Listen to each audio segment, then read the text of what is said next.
Olha, se a gente pudesse fechar os olhos por um instante, o que a gente sentiria?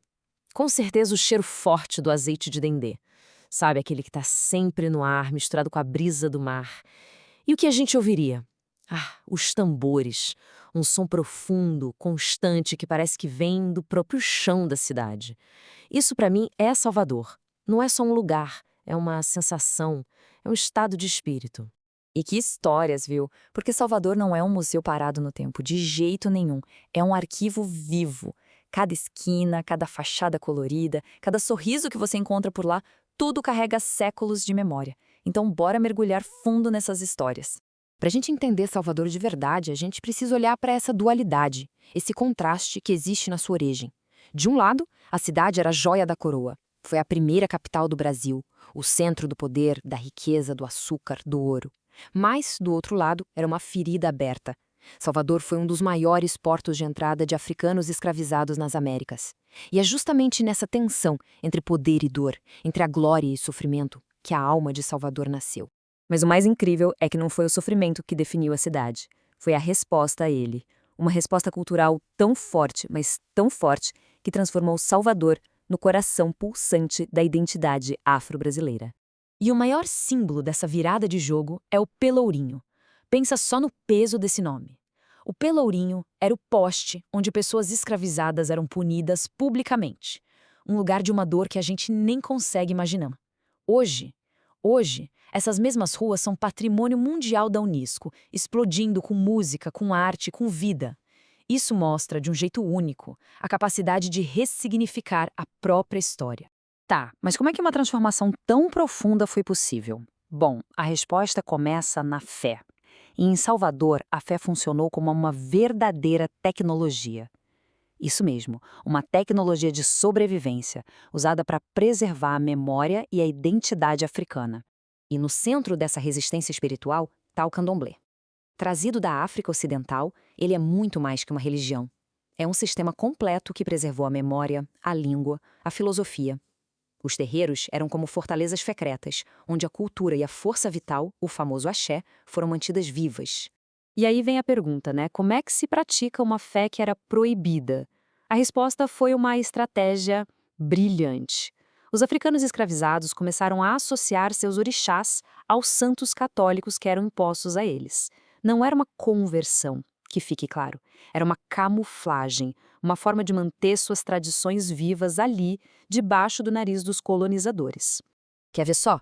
Oxalá, o pai de todos os orixás, foi associado ao Nosso Senhor do Bonfim.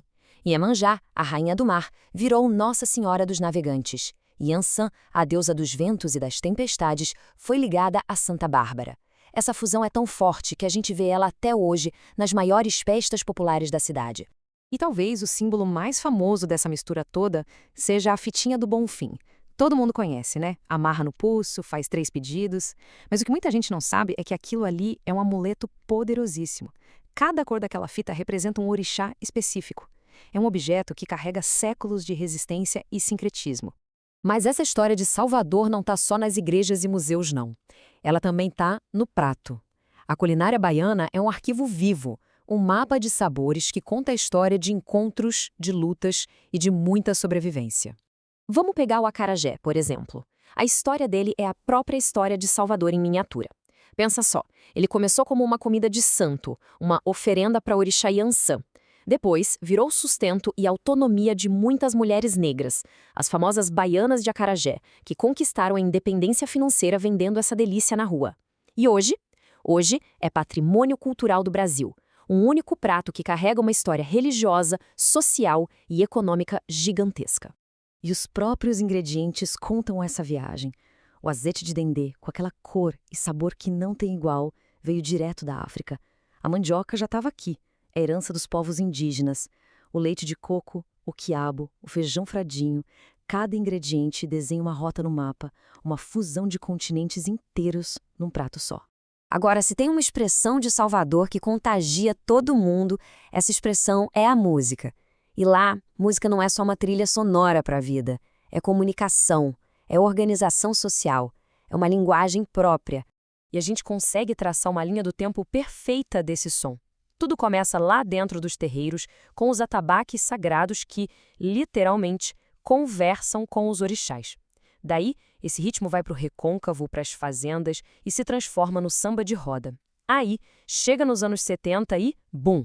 Explode no carnaval com os blocos afro, como o Olodum, que pegam essa percussão e a transformam numa declaração política de orgulho e identidade. E é dessa batida que nascem o samba reggae e o axé, que o mundo inteiro conhece.